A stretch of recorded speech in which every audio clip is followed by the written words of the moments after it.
Pedro from A&P-Reacts. I'm here today with Chris of Wolftooth to talk about Blood and Iron, out December 3rd on Napalm Records. How's it going? Doing pretty well. How about yourself? Not bad, not bad. Thank you for taking the time to join me on the channel to talk about the upcoming album. And the first question I have for you is, what is your starting point? Where do you get started when you start thinking about an album, more specifically, Blood and Iron? It all starts with the riff. I mean, that's what I always write music myself as a guitar player before a vocalist. And the other guys, you know, they'll throw their riffs in and we just add to it from there. But Blood and Iron, actually the album name and all of the songs, the names don't come about until after we write all the music, because I don't ever write lyrics for the music until it's completely done and kind of recorded. The vocals are the thing that always comes last for me. And speaking of the lyrics, how much research do you do behind the lyrical content for an album like this one? I do quite a bit of research. If I don't already know quite a bit about the subject matter that I'm writing about, then I will go research them quite a bit to at least I know what I'm singing about, and I have a pretty good background of what the song is about. When I was listening to this album, I thought one of the interesting elements that it had is that while there's a lot of similarities from song to song in terms of the soundscape, well, even in terms of the themes, not that the themes interact with one another, but there's like this overall message of myths and old tales, histories. How do you create an album that has this sort of consistency, but at the same time, the album doesn't sound repetitive? It doesn't become monotonous throughout the entire experience? Musically, I think we just kind of write whatever we want to write. This album, we did add a little bit more of our traditional type heavy metal to the mix. Our first two albums were more on the doom stoner side, I would say, and even the second album, Valhalla, was more on maybe the rock side.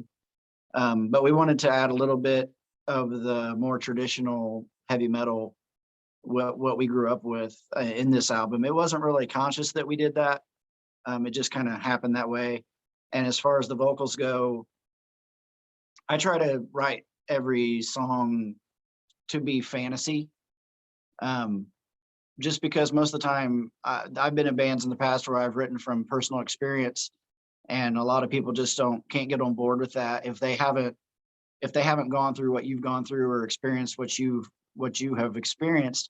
It's hard for them to relate, but most people can relate to fantasy type lyrics, and it gives them a chance to get out of their own head and get away from the problems that they may have during the day or work or whatever. Yeah, so it's pretty easy, really. You mentioned the inclusion of that more heavy metal sound into the doom experience that the record has. You said it wasn't conscious, but now looking back and seeing the final product, what do you feel like that it gives to the sound? Just diversity. You know, there's lots of doom bands that's all they do. I mean, and you know, we could put an album out where we write a 20-minute song and play three riffs over and over again, and it would be cool. But we don't do that.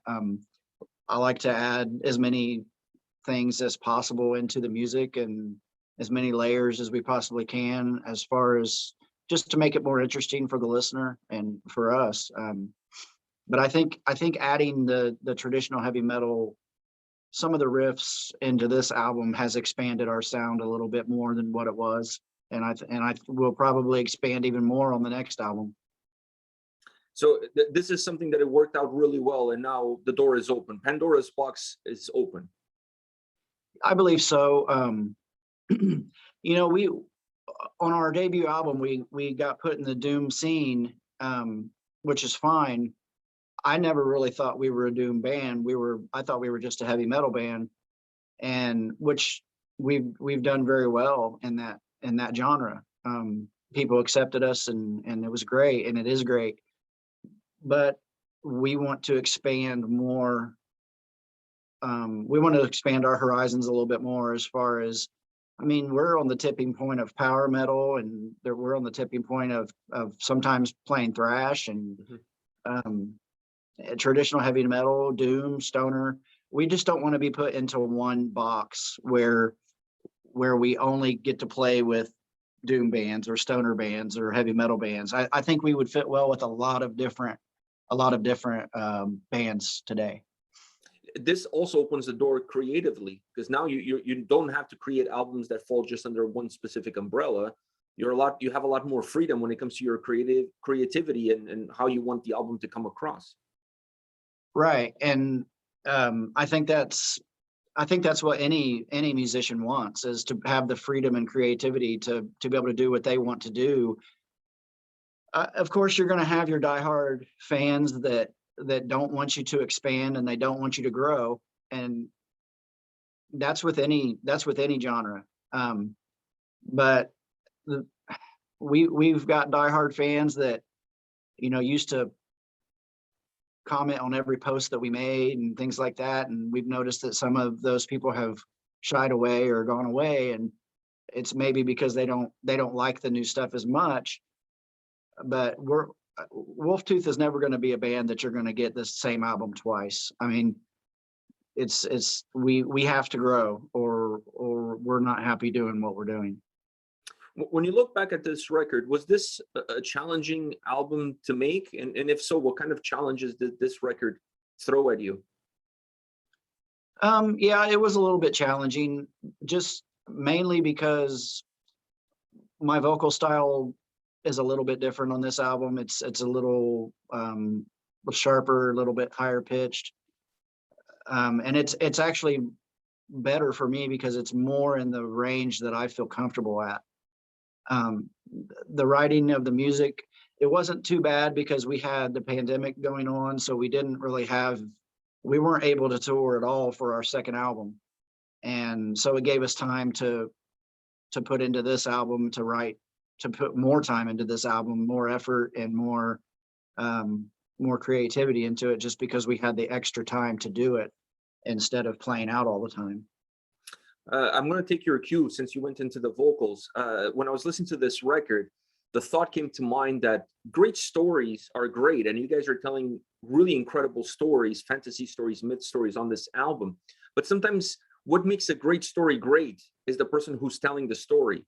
And I thought you had a magnificent way of delivering each and every single one of them on the album. Now I see that you're saying that you're more comfortable with this format, with this style. So is that something you're going to continue? Yeah, most likely. Like I said, the first album that we put out, my vocals were more subdued and more monotone. And it was just something that I was experimenting with at the time. And as time went on into Valhalla, our second album, the vocals got a little bit more melodic and a little bit more higher, in the higher range. And this album is definitely more of what I'll probably be doing a lot more in the future. And who knows, it may even get better or bigger. Who knows? I mean, I always like things to be bigger and better with each album that we put out. So our next album, I don't know what to expect. Musically, I don't know. I mean, I've already started writing quite a bit for the next album. But I think it's definitely going to progress. If nothing else, it's going to progress. Now we've been talking about you as a singer. I want you to put your guitar player hat on for the next couple of questions. The first thing I wanted to address is the sound on this album, the guitar sound, the fuzziness that the guitars have, I thought was incredible. It added a nice ambiance to the stories that you were telling, because it's not like you're telling a modern story, so you don't want the sound to come across super clean and modern. You want the sound to kind of represent what the story is telling. At least that's what I took. Was that the idea? Is that the thought process behind it? We're always in the search for good tone. I mean, we play orange amps, and they always deliver for no matter really what kind of music that we're playing, whether it be clean or dirty or sludgy or doom, whatever. Orange is very versatile, and that's why we use them, because we can play thrash metal, heavy metal, doom, I mean, folk music, anything through an orange, if we want to. But yeah, I mean, we definitely want a grittiness to the music to accompany the storytelling. And now within that grittiness, I thought was really interesting that the solos come across a lot more cleaner. They feel a lot more crisp. What was the idea behind having the solos come out almost out of a different starting point from the rest of the soundscape, from the rest of the guitars? We like our solos to be very crisp and clean, and that way the listener can tell what we're doing. We like for people to be able to almost be able to figure out our solos just by listening to them, and not have to have tablature or things like that. Just knowing this tuning that we're in. I think it's just a way to cut through the mix of making the solos a little bit cleaner, not so distorted, and it gives it a classic. I think it gives it more of a classic metal sound. I agree. You talked about the challenges of the record, but was there a song within the record itself that became a little bit more problematic? I would say The Mayor, the very last song on the record. When we first demoed that song for the record label, we actually recorded it in a half step higher.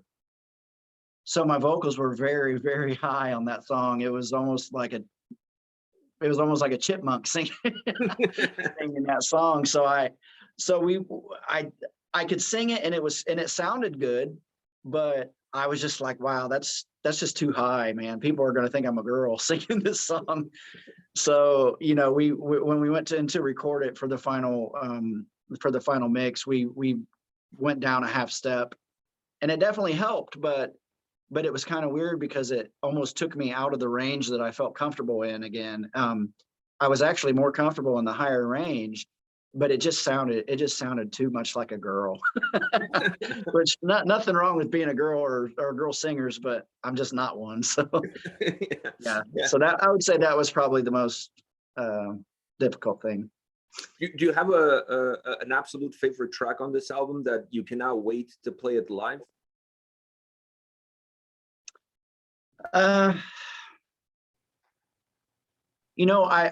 I don't really have I love all the tracks on this album, really, but I really, really like Winter White.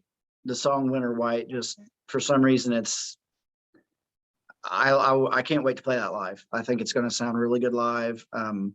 We've been practicing songs in the band room, and we actually have played a couple, the two singles that we put out. We have played those two live, and they went over really well. But I think Winter White just has a different feel to it, and I think it's definitely got a different feel live. It's one of my favorites on the record, that one and Ahab. I really like the fact that you guys open up the record with that song, because it kind of sets the mood and the tone for what the rest of the album is going to be all about. So it's a perfect opening track. Yeah, Ahab is definitely one of my favorites. And in fact, most of the people that have heard the record really like that song. And it's kind of funny because it was a pretty easy song to put together. It just kind of fell together pretty easily, and the lyrics came together pretty easily. So, and that was the very first song that we sent to the record label, Napalm, and they loved it. I mean, they were just like, wow, if the rest of the record's this good, then we got a home run here. So yeah, it's a good song. I like it a lot. I think it shows the diversity of the band. It has a lot of different genres in that one song, I think. Yeah, I also really like the little atmospheric elements that you guys added, because it makes you feel like you're there. It gives more depth to the overall feeling of the song. And then the way you guys constructed that track and how you put everything together, it really encapsulates the story really well. You could almost close your eyes and you can visualize what you're singing about in front of you. So it has that very very interesting element of depth to it. It's not just a song; it's a lot more to it.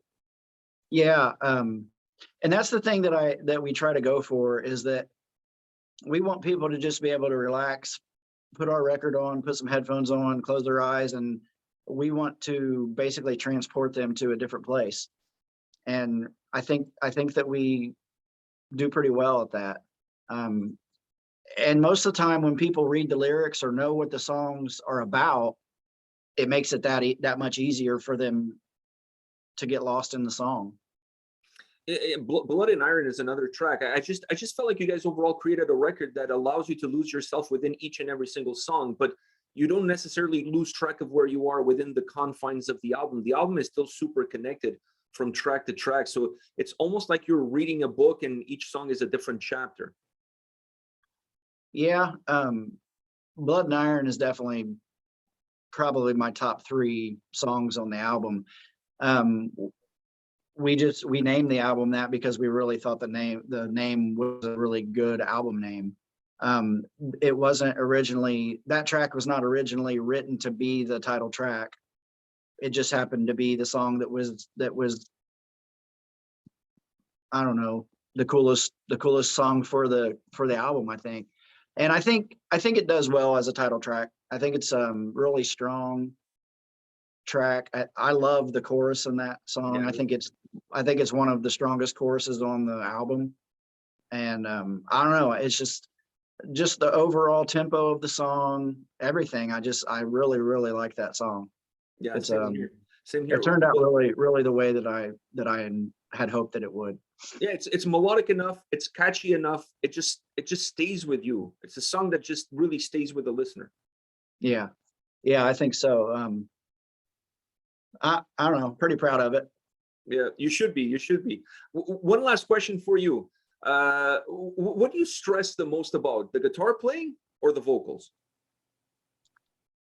When playing live or just overall? Overall, like either live or even when you're starting to put things together for a record.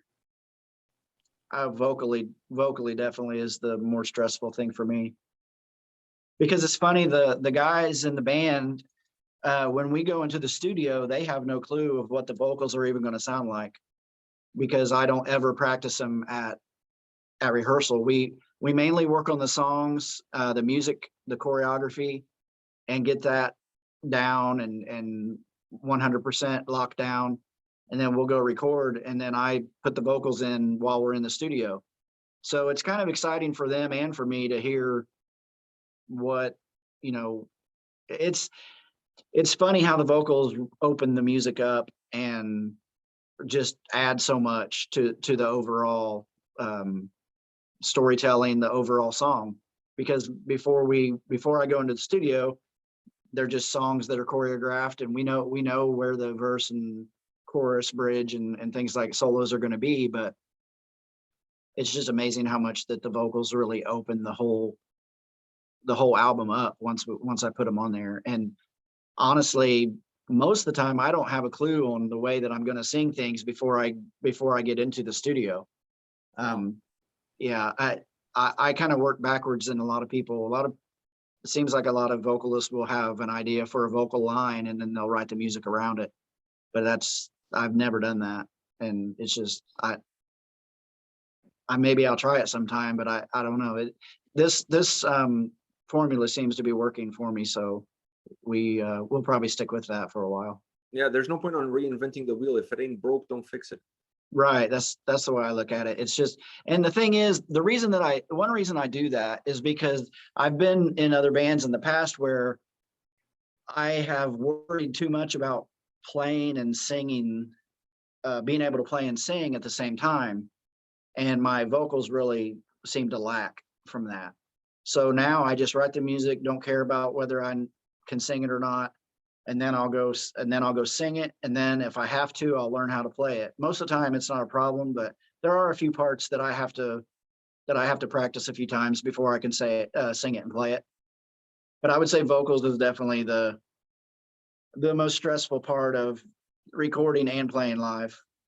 Well, especially when you leave everything for the last minute. I can only imagine the faces on the rest of the guys when you hit the studio and you start singing, because finally the song starts to take shape at that point in time, or at least the final shapes start to show up.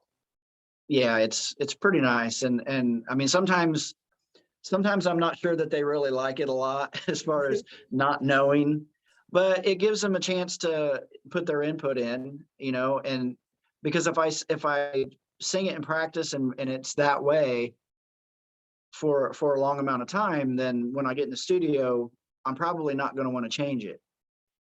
But if I record it in the studio and at that point they say, I don't really like that, or let's try this, then at that point I'm very open to doing that. But Yeah, if you it's not embedded in your brain yet. Like right, I'm assuming if you guys had been practicing for months on one style, one approach, changing it would be really difficult, would almost feel like an out of body experience. it would. And sometimes, you know, not always things that you sing live sound great on recording.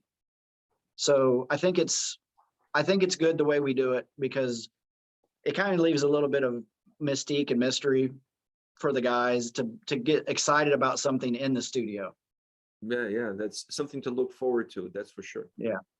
Well, Chris, thank you very much for your time, and I really appreciate your sitting with me and talking about the band, talking about the record. Best of luck with the release. Blood and Iron comes out December 3rd on Napalm Records. Wolftooth, go check them out. Thank you once again. Thank you very much for having me.